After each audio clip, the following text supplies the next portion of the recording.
वही बच्चा 6,93,000 पे कॉलेज ले रहा है, वही बच्चा 4 लाख पे कॉलेज ले रहा है। So hello everyone, this is जय। और गाइज ये वीडियो काफ़ी ज़्यादा इंपॉर्टेंट होने वाली है, राइट?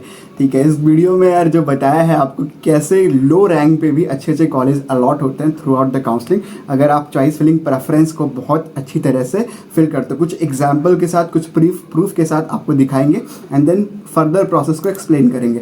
तो गाइज ये जो आप कट ऑफ देख रहे हो, यहाँ पे मैंने जो हाईलाइट किया हुआ है वो अभी मैं दिखा दूं आपको।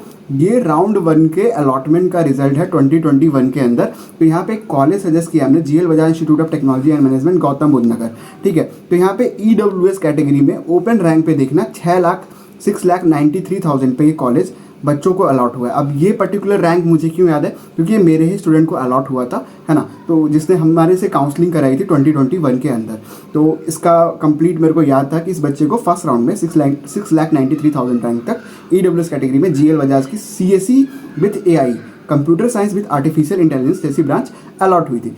तो अब वही बच्चा राउंड 4 में जब हमने इस कट ऑफ का एनालिसिस किया तो आप देख सकते हो, ठीक है, यहाँ पे आप देखना एक इंपॉर्टेंट चीज़, ठीक है। तो यहाँ पे सॉरी थोड़ा सा इरेज कर रहा हूँ मैं। यहाँ पे आप देखो, ये 4th राउंड का डाटा है जो ऑफिशियली आप अवेलेबल है, वहाँ जाके आप चेकआउट कर सकते हो। तो यहाँ पे आप देखना कि 4th राउंड में यहाँ पे वही सेम ईडब्ल्यूएस वाला कट ऑफ जो है, ईडब्ल्यूएस ओपन कैटेगरी में computer science artificial intelligence same branch 4,11,000 पे क्लोज हो गई। तो आप मान के चलो कि यहाँ पे 2 लाख का डाउनफॉल हुआ। तो 2 लाख रैंक का सेम वेरिएशन देखना, तो कितना ज़्यादा कट ऑफ में वेरिएशन हो सकता है। तो मेरा वीडियो बनाने का मोटिव यही था कि जब आप चॉइस फिलिंग डिसाइड कर रहे हो तो ये बहुत बड़ा ब्लंडर होगा कि आप कट ऑफ के बेसिस पे अपनी चॉइस फिलिंग प्रेफरेंस तैयार कर लो। मान के चलो आप कट ऑफ के बेसिस पे कभी भी चॉइस फिलिंग प्रेफरेंस अगर AKTU के अंदर या फिर और भी जगह तैयार कर रहे हो तो बहुत आपको ध्यान रखने की ज़रूरत है, राइट। मैं पर्टिकुलर MMM या HBTU की बात नहीं कर रहा, वहाँ पे वेरिएशन ठीक है क्योंकि कॉलेज वहाँ पे लिमिटेड है।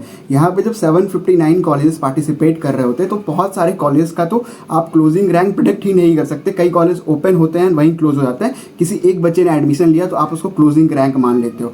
तो यहाँ पर आपने देखा कि मैंने एक अच्छे कॉलेज का एग्जाम्पल लिया जिससे आपको थोड़ा सा आइडिया लग पाए। तो यहाँ आपने देखा कि कितना बड़ा ब्लंडर होगा अगर बच्चा 4th राउंड के बेसिस पे अपनी चॉइस फिलिंग प्रेफरेंस को तैयार करेगा। तो इस हिसाब से आपको अपनी choice filling throughout the counselling analysis के बेसिस पे तैयार करना है, ना कि क्लोजिंग कट ऑफ के बेसिस पे। और पहली बात इंपॉर्टेंट ये है कि 2021 में पहली बार ही जेईई मेंस के थ्रू काउंसलिंग की गई थी। इससे पहले हमारे 2020 या फिर 2017, 18, 19, 20, 21 के अंदर पूरा प्रोसेस था यूपी सेट के एग्जाम से, UPSEE के स्टेट एग्जाम से होता था। तो पहली बार जब जेईई मेंस के थ्रू हुआ तो आप पूरी तरह से रिलाई मत करो कि क्लोजिंग कट ऑफ पे आपको चॉइस फिलिंग तैयार करनी है, ठीक है। आपको चॉइस फिलिंग तैयार करने के लिए बहुत सारा एनालिसिस भी करना होगा। प्लेसमेंट स्टैट्स भी एक फैक्टर हो सकता है, ठीक है, कॉलेज की रैंकिंग और भी चीज़ें, and proper analysis round wise कैसा बिहेव कर रहा है काउंसलिंग में, ईयर वाइज भी अगर आप कर पाओ, ठीक है ना, कि हर साल के बेसिस पे कॉलेज क्या उसी हिसाब से बिहेव कर रहा है, तो इस हिसाब से आप एक परफेक्ट चॉइस फिलिंग कर पाओगे। और मेरा ट्रस्ट मानो, यकीन मानो कि आप लो रैंक पे भी, ठीक है, लो रैंक पे भी एक अच्छी अलॉटमेंट को ले पाओगे, ठीक है। आप कंपेयर कर सकते हो अपने फ्रेंड का अलॉटमेंट, अपना खुद का अलॉटमेंट, कि किस तरह से अगर आपने चॉइस फिलिंग प्रेफरेंस को बहुत अच्छे से समझा, ठीक है, अपनी चॉइस फिलिंग को बहुत अच्छे से की, तो अलॉटमेंट भी बहुत अच्छी आपकी होने वाली है। तो ये कुछ फैक्ट्स थे जो मैंने आपको बताया, आपसे शेयर किया। इस तरह से मॉडिफिकेशंस पॉसिबल, और ये ब्लंडर और ये जो गलतियाँ स्टूडेंट्स मोस्टली करते हैं तो ये नहीं करना होता है, ठीक है। अपने चॉइस फिलिंग को इस तरह से आप बूस्ट कर सकते हो, ठीक है। फर्दर आपको कोई किंग में प्रेफरेंस में कोई भी हेल्प एंड सपोर्ट की नीड हुई, आप हमसे भी हेल्प एंड सपोर्ट ले सकते हो। बहुत सारे बच्चे बोल रहे थे कि सर आप चॉइस फिलिंग प्रेफरेंस की लिस्ट बना दो। देखो अब इतना ज़्यादा वेरिएशन है तो मैं कैसे एक लिस्ट बना के आपको बता सकता हूँ, ठीक है, ये फिजिबल ही नहीं है। अगर मैंने एक लिस्ट बना के बता दिया कि ये चॉइसेस आप भर दो, राउंड वाइज वहाँ पे वेरिएशन देखने को मिल रहा है ना, हर राउंड के बाद 2-2 लाख रैंकें बदल जा रही हैं।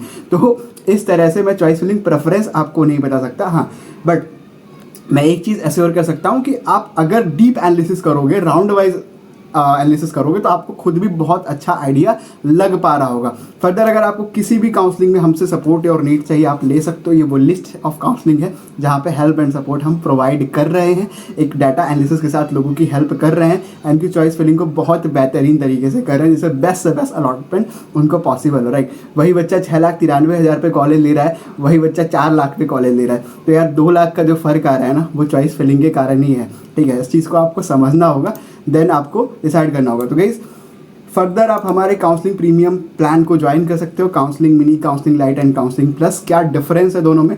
काउंसलिंग प्लस में इंटायर काउंसलिंग हम करके दे रहे हैं आप लोगों को, है ना, throughout from round 1 to round end तक, अलॉटमेंट तक पूरी काउंसलिंग प्रोसेस एक्सपर्ट द्वारा ही की जाएगी, चॉइस फिलिंग सब कुछ हम ही कर रहे होंगे। बाकी counselling mini and counselling light भी ले सकते हो,